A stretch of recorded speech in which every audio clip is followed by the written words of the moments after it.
Good morning. Hello, everyone. Yeah, I'm here to give you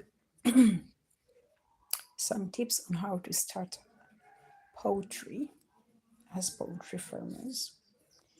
So, the first tip I should ask you you should have a poultry house, what most of you call a coop.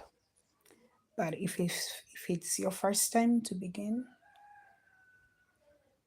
you don't need to start with like thousands or like hundreds. If you're first time and you want to gain experience, you can sorry, there is a little noise in the background. Sorry about that. For a start, if you want to gain experience in having poultry, if your coop can take like 200, you can start with 100 to maximize the diseases and the dying. I'm gonna ask you, instead of starting, if you want 200, I'm gonna ask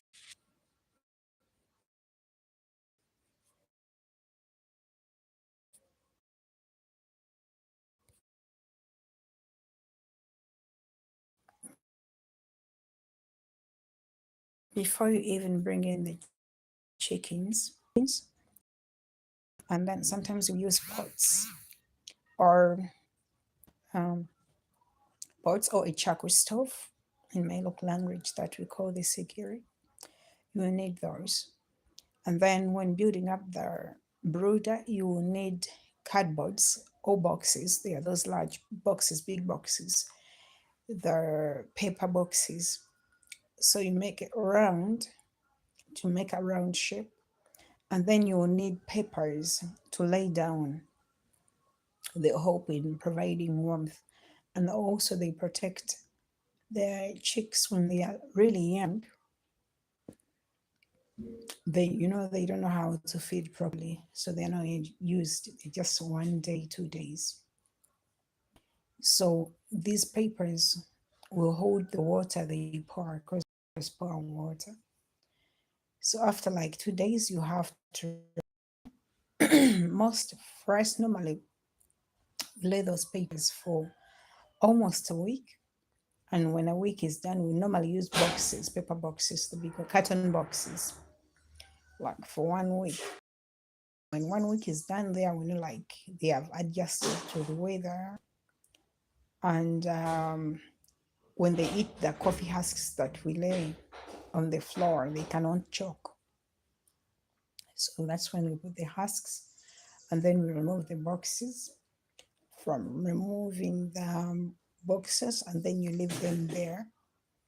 You put the charcoal, I think, for 2 weeks. Yeah, it has to be running. Yeah, they need that for like for 2 weeks. When 2 weeks are done, you remove the curtains from the sides, and this is when you let them occupy like the whole room. And the first week, you have to they have to get a vaccine. Even the second week, they have to. Oh, what I've forgotten is like the first day when they are brought to the brooder is when we mix glucose or other vitamins. Sometimes we use calamine, like on the third day, like to give them more energy, like, yeah, more energy, because there is when they need energy. So when they're growing, sometimes we have those that cannot stand properly because they lost during energy during those 2 weeks. And we find that we have them also during the growth. Yeah, you find that you have them. Some grow, some don't. Yeah, you may lose some. So, like I said, to start with 100, you go on with the 100. So when you reach like me normally, I do my bites like 6 weeks, and that's when I let them out, like for sale. Some do 5 weeks. Yeah. So if you are a small beginner or And if you're a small beginner and you want to do large scale, first start with a small number. Because when you start with a small number, you're going to learn like how do they eat, what time do I feed them, what diseases do they get. Like you even have to change the litter all the time. The litter is the coffee husks that I talked about. Like sometimes you find like the birds pour water into the poultry house and you have to change the litter. So the smell does not make them get sick. So once the smell gets to them and they get sick, this is when you'll find birds dying. And they are dying, you will see like it shakes and then all of a sudden it dies. So this comes with the litter when it smells, it's not good. And the other thing you have to be checking on your birds, it's the droppings. Yeah, you have to check the color of the droppings. Red, brown is not good. It means they are sick. Even watery drops that are white, that's also a disease you have to take care.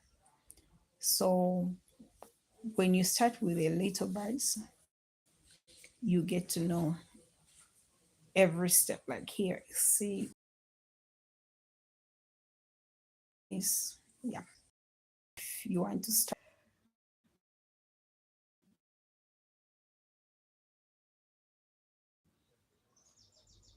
excuse me. In the morning they put food.